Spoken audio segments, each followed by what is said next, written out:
¿Te imaginas conquistar tanto poder que ni siquiera quieras soltarlo cuando mueras?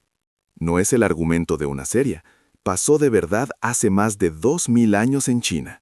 Hoy vamos a hablar del hombre que quiso mandar también en el más allá. Un gobernante que unificó un mundo en guerra y que terminó rodeado de un ejército de barro bajo tierra.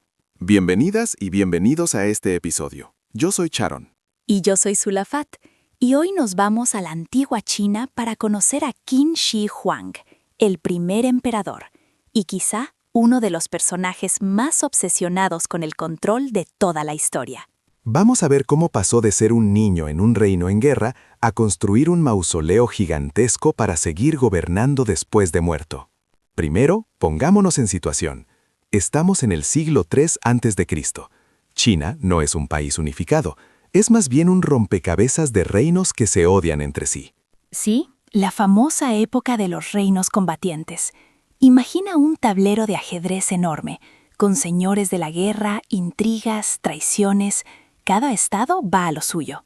En uno de esos estados, el reino de Qin, nace Jin Zheng en el 259 a.C. No nace como emperador mítico, nace en medio del caos, pero le toca el trono siendo casi un adolescente. Y aquí es donde la historia se pone interesante, porque muchos jóvenes heredan un reino y se los comen vivos las facciones, los consejeros, los enemigos, pero Jin Zheng no solo sobrevive, se propone dominarlo todo. Exacto. Con una mezcla de poder militar brutal, reformas internas y una disciplina de hierro, el estado de Qin va derrotando uno a sus rivales. No es algo que pase de la noche a la mañana, son años de guerras y de estrategias políticas muy frías. Y cuando por fin ya los tiene a todos bajo control, en el 221 a.C., hace algo muy simbólico. Dice, ser rey se queda corto, y se inventa un título nuevo, Qin Shi Huang, el primer emperador de Qin. Eso no es solo marketing, es una declaración de intenciones. No quiere ser un gobernante más, quiere marcar el inicio de una nueva era. Quiere algo que suene eterno. Y para ser justos, lo que hace después sí que cambia la historia, porque no se limita a conquistar, también rediseña cómo funciona su nuevo imperio. Aquí viene la parte del arquitecto de la unificación. Qin Shi Huang estandariza casi todo: la escritura, la moneda, las medidas, incluso el ancho de los ejes de los carros. Esto parece un detalle, pero tiene un impacto enorme. Si todo el mundo escribe igual, pesa igual, mide igual, y las ruedas encajan en los mismos caminos, el comercio y la administración se vuelven mucho más fáciles. Y hablando de caminos, ordena construir grandes carreteras y canales, y también las primeras secciones de lo que, muchos años después, se conocerá como la Gran Muralla. Hasta aquí suena casi a gobernante visionario moderno. Unifica, mejora infraestructuras, rebaja el poder de la nobleza para fortalecer el Estado. Pero claro, viene el otro lado de la moneda. Porque todo esto lo hace con una mano de hierro tremenda. Qin Shi Huang aplica el legalismo, una filosofía política donde lo importante es el orden y el castigo severo. La compasión no entra mucho en la ecuación. Si algo no encaja con la doctrina oficial, se elimina, literalmente. Ordena quemar libros, persigue a eruditos, silencia el pensamiento crítico. La estabilidad del imperio es sagrada, y cualquier idea diferente se considera peligrosa. Así que tenemos a un personaje muy complejo. Por un lado, unificador, eficiente, casi obsesionado con que todo funcione igual. Por otro lado, un tirano que aplasta la disidencia. Y en medio de todo ese poder, aparece un miedo muy humano, el miedo a la muerte. Aquí entramos en la parte más obsesiva de su historia.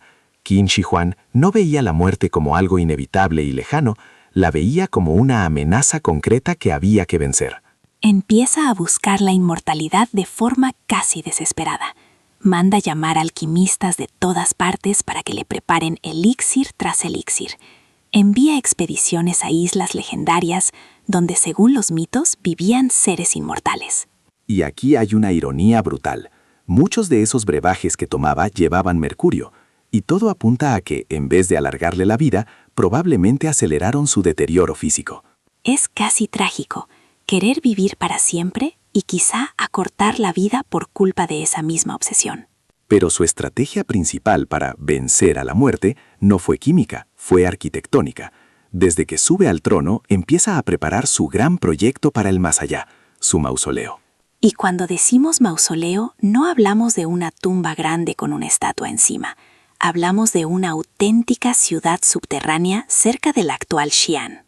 El historiador Sima Qian cuenta que dentro de ese complejo funerario había ríos de mercurio representando los grandes ríos de China, mecanismos de defensa automáticos para espantar saqueadores y un techo decorado con estrellas y constelaciones. Suena a película de fantasía, pero lo más impresionante de todo no lo vería nadie hasta el siglo XX, el famoso ejército de terracota. Bajo tierra había miles de figuras de tamaño real.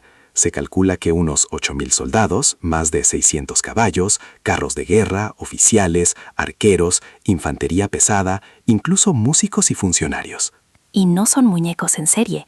Cada figura tiene rasgos distintos. Caras, peinados, posturas. Hay variaciones como si fueran personas de verdad. Es como entrar en un ejército congelado en el tiempo. Para levantar todo esto, se estima que trabajaron más de 700.000 personas. Es una obra gigantesca, digna de un imperio que quiere seguir siendo imperio incluso después de muerto su líder. ¿Y por qué montar algo tan descomunal? Aquí entra la cosmovisión china antigua, la idea de que la vida continúa después de la muerte, y que si fuiste emperador en este mundo, necesitas tu corte, tu ejército y tu administración en el otro. Qin Shi Huang no pensaba gobernar menos en el más allá, quería seguir protegido, rodeado de poder. La diferencia es que, en vez de enterrar personas reales, recurre a esculturas de terracota. No deja de ser propaganda, un mensaje. Incluso muerto, sigo mandando. Lo curioso es que todo ese poder quedó enterrado y en silencio durante más de 2000 años. Tras su muerte, en el 210 a.C., el imperio Qin se derrumba muy rápido. Estallan rebeliones, luchas internas y la dinastía cae en pocos años. El gran mausoleo se queda ahí, escondido bajo capas de tierra. Hasta que en 1974, unos campesinos que solo querían cavar un pozo se topan con fragmentos de arcilla. No sabían que acababan de descubrir uno de los hallazgos arqueológicos más importantes del siglo XX. Hoy, el ejército de terracota es patrimonio de la humanidad y sigue en excavación. Y hay un detalle fascinante. La tumba central, donde se supone que está el cuerpo de Qin Shi Huang, todavía no se ha abierto. Parte es respeto histórico y parte es miedo. Miedo a dañar lo que pueda haber dentro. Los análisis del suelo han detectado niveles altísimos de mercurio. Eso encaja con los relatos antiguos de los ríos de mercurio en la tumba. Es como si, de alguna manera, el emperador siguiera protegido. Siglos después, su tumba aún resiste, cerrada, guardando sus secretos. Y mientras tanto, miles de soldados de barro miran hacia el este, en silencio, formando filas perfectas, como esperando una guerra que nunca va a llegar. Qin Shi Huang no logró la inmortalidad biológica que buscaba. Murió probablemente envenenado poco a poco por sus propios remedios alquímicos, durante una gira de inspección por su imperio.